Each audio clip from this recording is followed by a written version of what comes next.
Welcome back to Golkar Update dari Golkar Jatim TV, dan ini seru banget. Kemarin kita lagi sibuk banget untuk pengurusan masa-masa pencalekan. Setelah akhirnya kita daftar bareng-bareng ke KPU, saya mengundang caleg-caleg muda dari Partai Golkar. Mudanya muda banget karena mereka ada di rentan usia 21 sampai 22. Di sebelah kanan saya ada ada Arta, Yesi sama Diani ya, betul ya? Betul. Ya. Kenalan dulu dong, pengen denger suaranya. Halo, nama saya Arta Mevia Putih Ardana, saya caleg Provinsi Jawa Timur. Dapil 1, ya, berarti Dapil Surabaya? Ya, betul. Oke, kalau Diani? Halo, nama saya Diani Permatasari. Saya usia 21, saya caleg DPRD Provinsi Kabupaten Nganjuk yang mewakili Kabupaten Nganjuk, Kabupaten Madiun, dan Kota Madiun atau Dapil 11. Dapil 11, ada 3 ini ya kabupaten. Betul, ya? ada 3 kabupaten. Oke, yang berikutnya ada Yesi. Halo, nama aku Yesi Pristika Effendi, bisa dipanggil Yesi. Aku caleg DPRD Provinsi, Dapil 7. Oke, wow, masih muda-muda loh. Kalian pernah kepikiran gak sih usia 21, 22 tuh saat itu lagi ngapain? 21, 22 aku lagi main sih sama teman-temanku. Tapi kalian hari ini udah terjun ke politik dan berkontribusi untuk dunia politik khususnya di Golkar. Tepuk tangan buat kalian. Oke, aku ke Yesi dulu deh. Yesi sambil kuliah kan hari ini ya? Sambil kuliah. Terus memutuskan untuk jadi caleg, itu kan hal yang gak mudah. Apalagi di usia 21 ini kan, ya kita tahu lah ya kalau anak kuliah di semester menjelang akhir itu sibuknya luar biasa. Iya. Kenapa kok mau terjun ke politik? Awalnya ini sih, aku ingin mematahkan persepsi anak muda atau generasi sekarang, yang mana apatis dengan partai politik, gitu. Kan kita lihat bahwa kehidupan sehari-hari dimulai dari bangun sampai tidur, kita nggak terlepas dari aturan partai politik. Iya. Ya, semua diatur dengan partai politik. Kalau seumpama bukan berawal dari generasi muda, dari siapa lagi? Betul. Jadi dimulai dari kita sendiri. Oke, gitu. dimulai dari diri sendiri. Oke, sekarang Arta, kenapa milih Partai Golkar? Kita tahu hari ini partai banyak banget loh. Ada, ya tahu lah ya, dan pasti banyak kan teman-teman yang gabung ke partai-partai lain. Kenapa Arta milih Partai Golkar? Karena menurut saya Partai Golkar itu mewadahi para kaum milenial untuk berperan aktif di dunia politik. Oke, wow. Tadi juga saya sempat ngobrol sama Arta. Ternyata Arta ini juga berangkatnya bukan langsung di AMPG ya, tapi berangkat dari pengurus kecamatan. Iya, pengurus kecamatan. Saya sangat mengapresiasi anak-anak muda yang terjun ke politik dan dia memang mulainya dari bawah. Tepuk tangan buat Arta. Di sini juga ada Diani. Diani, kamu tinggal di Surabaya, milihnya dapilnya jauh banget di Nganjuk. Enggak, saya domisilinya di Nganjuk. Oh, aslinya Nganjuk. Saya lahir, dibesarkan di Nganjuk. Oke, lahir dan dibesarkan di Nganjuk. Betul. Kenapa kok kepingin jadi anggota dewan? Apalagi kalau misalkan dapil Nganjuk, kamu akan berkontribusi luar biasa tuh untuk dapil kamu. Betul, apalagi di usia saya yang masih 21 tahun ini. Karena menurut saya, memulai bergabung atau terjun di dunia politik sejak muda dan menjadi wakil rakyat adalah salah satu impian saya dari kecil. Oke, wow. Itu alasan terbesar saya. Masih kecil udah mimpinya jadi dewan loh, luar biasa loh. Seperti itu. Karena apa? Karena saya ingin terutama mewakili kaum milenial di dapil saya, Nganjuk, Madiun, dan Kota Madiun. Untuk membawa aspirasi-aspirasi mereka, saya sebagai wadah. Saya ingin menjadi mata dan telinga untuk mereka untuk menyampaikan semua aspirasi ke pemerintah. Seperti itu, agar pembangunan di daerah dapil saya itu maju dan nyata. Hari ini itu masih agak burem-burem gitu ya? Sepertinya burem. Oke, agak burem-burem. Diani, tadi kamu sempat mengatakan bahwa kamu ingin menjadi telinga dan juga mata. Betul. Pastinya hari ini kamu juga sudah banyak mendapatkan pesan-pesan paling tidak dari anak muda sekitar ya. Betul. Ketika tahu kamu pasti maju untuk caleg. Betul. Apa sih sebenarnya harapan anak muda hari ini, khususnya untuk anak muda di dapil kamu gitu? Iya, saya masuk ke dalam organisasi IGRAL, yaitu organisasi Duta Genre Kabupaten Nganjuk terutama. Di situ saya banyak sekali mendapatkan bukan masukan, namun beberapa keluhan ataupun keinginan mereka untuk bisa menyampaikan aspirasi ke pemerintah. Seperti itu.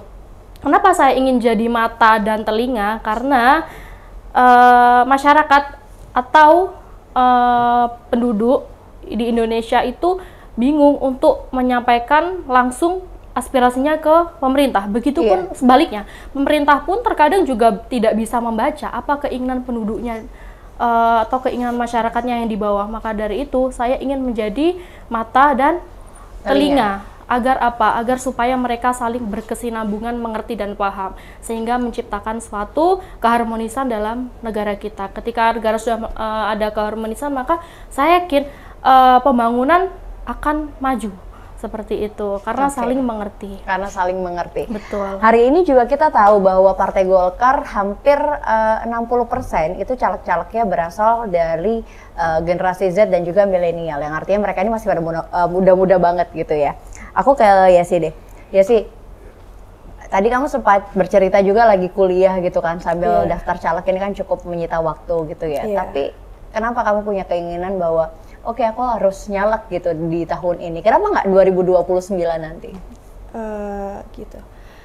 Alasan aku karena kalau ini kan di semester 7 itu ada KKN. Nah, di situ aku melihat di lapangan bagaimana masyarakatnya dengan berbagai permasalahannya. Nah, kalau menurut aku sendiri generasi muda bergabung dalam partai apalagi nyalek bisa, misalkan seumpama jadi, bisa melihat dari dua sisi, yang mana dari generasi milenial sama generasi tua, bagaimana cara mengatur politik, seperti itu. Jadi kayak lebih fresh gitu. Kalau anak muda lebih fresh ya. Ini juga sama nih buat Arta. Arta, hari ini tuh kursi dewan ya kita nggak tahu bersama lah, yang ngisi tuh orang-orang yang lebih senior gitu ya. Aku nggak bilang tua loh Bapak Ibu ya, saya bilangnya lebih senior.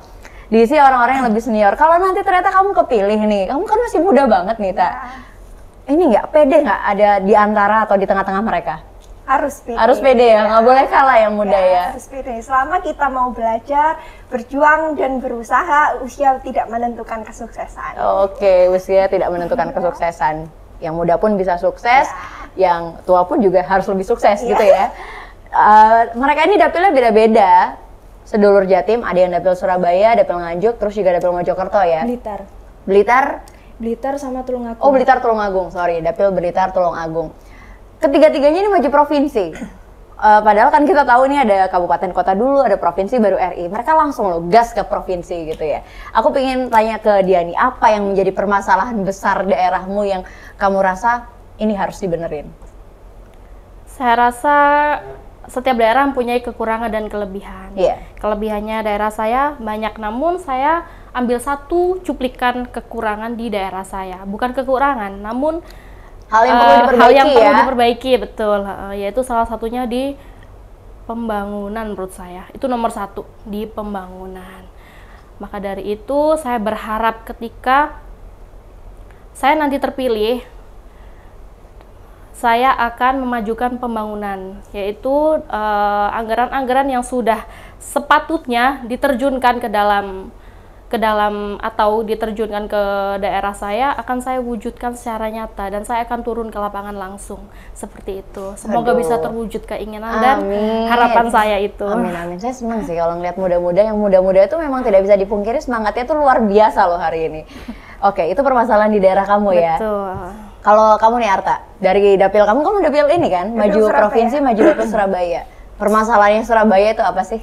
Saya lebih ingin mengenalkan kepada para anak muda bahwa dunia politik itu menyenangkan dan mengasihkan. Sehingga mereka bisa terinspirasi juga dengan saya dan Mas Dito Aryo Tejo yang sekarang menjabat sebagai Menteri Pemuda dan Olahraga, sekaligus Menteri termuda di Indonesia. Jadi dengan adanya saya dan dengan adanya Mas Dito Aryo Tejo bisa menginspirasi dan memotivasi para anak muda agar berani terjun di dunia politik. Politik itu nggak seserem itu kok, asal kamu bertemu dengan orang yang tepat. Betul ya.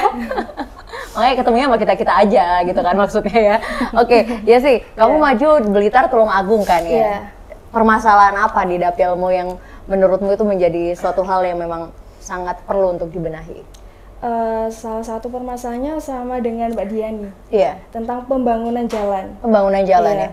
Kayak Lampung banget gitu, enggak? Kayak Lampung, soalnya kan misalkan saya kemana-mana kan juga pakai motor. Nah itu kalau jalannya rusak banget itu kayak, aduh gimana gitu. Capek, gas rem iya, gitu ya. Apalagi bahaya kan kalau seumpama banyak jalan yang benar-benar nggak rata, bergelombang, gitu, bergelombang, bisa mengakibatkan kecelakaan. Oke. Jadi harus benar-benar ditangani itu pembangunan jalan. Tolong didengarkan oleh Pemkab mana tadi, Blitar, Tulungagung. Tolong dibenerin jalannya. Biar yang bergelombang bukan cuma jalan tapi juga perasaan. Oke, baik. Saya geser lagi ke Diani. Hari ini mereka tuh muda-muda banget, 21, 22. Yang pastinya masih ada peranan orang tua juga gitu ya di dalam kehidupannya. Diani, maju jadi caleg diizinin nggak sama orang tua? Itu pertanyaan yang sangat sulit menurut saya. Oke. Karena begini, ditanya soal diizinkan atau tidak, tentu orang tua menginginkan anaknya menjadi orang sukses. Betul. Dan pasti mengizinkan. Keluarga saya sangat sederhana. Saya dari kecil dididik untuk hidup sederhana sekali. Ya permasalahannya tetap balik lagi di istilahnya zaman sekarang itu kalau terjun ke politik, mohon maaf ya, ongkos politik ya, ongkos politik harus ada dan harus besar seperti itu. Namun tidak dipungkiri, itu juga menurut saya menjadi pokok pemikiran utama saya seperti itu. Namun saya putar balik, berpikir ulang bahwasanya saya bisa kok dengan cara apa? Dengan cara saya bisa membaur dengan masyarakat, saya bisa bergabung dengan masyarakat, dan saya minta doa atau restu kepada orang tua, dan lama-kelamaan insya Allah orang tua merestui dan sangat mendukung. Oke, itu penting banget sih. Betul. Restu dari orang tua. Betul. Oke, baik. Ya sih, kamu kuliah nih. Orang tua nggak, udahlah kuliah belum selesai, pakai acara maju caleg, ntar kamu skripsi nggak kelar-kelar, sekolah kuliah jadi 7 tahun gitu misalkan. Ke orang tua juga pertama sih pasti ditanya dulu, kamu bisa nggak bagi waktu antara skripsi dengan seumpama nyalek gitu kan. Kan banyak hal juga yang harus diurusi gitu. Awalnya emang nggak boleh, tapi lama-kelamaan kan saya bisa bagi waktu jam. Misalkan hari ini ke kampus, besok ngerjain apa. Jadi kayak harus benar-benar bisa manage waktu gitu. Oke, asal kamu bisa bagi waktu ya. Arta, boleh sama orang tua. Karena Arta ini kemana-mana juga diantar ya sama ayah ya. Boleh, selama itu baik dan bermanfaat buat saya, kenapa tidak? Kenapa tidak? Ayahnya juga dari Golkar kan ya? Mama dari Golkar ya. Tuh, memang harus seperti itu. Yang orang tuanya Golkar, boleh lah anaknya diajak bergabung. Ada AMPG hari ini. Oke, ini terakhir saya mulai dari Diani dulu. Diani, kenapa menurut kamu tuh anak muda harus mulai berpolitik sejak dini? Anak muda harus berpolitik sejak dini. Ada pepatah yang mengatakan lebih baik dimulai sejak dini atau lebih awal, karena tumbuhnya nanti akan menjadi sempurna. Seperti itu. Karena saya mengambil pepatah di situ bahwasanya anak muda sebaiknya sejak dini ikut partai politik. Karena di situ dua-duanya sebetulnya saling menguntungkan dan diuntungkan. Dalam diri kita sebagai milenial diuntungkan sebagai kita lebih sejak dini mengenal politik. Karena apa? Karena kalau ingin mensejahterakan diri sendiri ataupun orang sekeliling, karena negara kita negara hukum ya, negara hukum pastinya kita harus menempuh jalur hukum atau jalur politik seperti itu. Begitupun partai politik diuntungkannya di mana? Karena mereka atau karena partai politik dapat mengkaderisasi anak muda atau milenial sejak dini juga seperti itu. Jadi kita saling menguntungkan dan diuntungkan. Saling menguntungkan dan diuntungkan. Iya sih. Ada tambahan kenapa anak muda itu harus terjun ke politik sejak dini? Kalau menurut aku berpolitik itu harus dimulai dari diri kita sendiri. Sebagai walaupun masih generasi muda, kita harus maju partai politik karena ini merupakan salah satu langkah untuk memajukan negara dengan berpolitik. Dengan berpolitik. Arta, kamu hari ini di AMPG juga kan? Kasih tahu dong anak muda di luar sana yang belum bergabung di AMPG, gimana sih serunya di AMPG? di AMPG kita bisa menambah relasi, menambah pengalaman, dan menambah wawasan tentang kehidupan politik itu gimana, supaya kita nanti bisa menilai seperti apa pemimpin yang dibutuhkan oleh negara ini. Betul sekali, sisanya pasti ya senang-senang, seru-seruan, nambah relasi, nambah nomor kontak di handphone, jadi dewan atau enggak tuh bonus ya, tapi yang penting perjalanan politiknya. Semangat buat Yesi, Diani, Arta, semoga lancar-lancar di dapilnya. Amin. Persiapan udah aman semua ya? Aman dan matang. Aman dan matang, mantap banget. Baik, itulah tadi saya habis ngobrol-ngobrol ya sama 3 caleg muda dari Partai Golkar. Kalau saya bisa menambahkan sedikit di belakang, kenapa anak muda harus mulai berpolitik dari sekarang? Kita hidup di Indonesia yang negara demokrasi, di mana seluruh produknya itu berangkat dari produk politik. Kalau kita tidak berangkat sekarang, kita akan ketinggalan jauh dan tidak akan bisa berkontribusi apapun untuk negara ini. Saya pamit undur diri, sampai jumpa.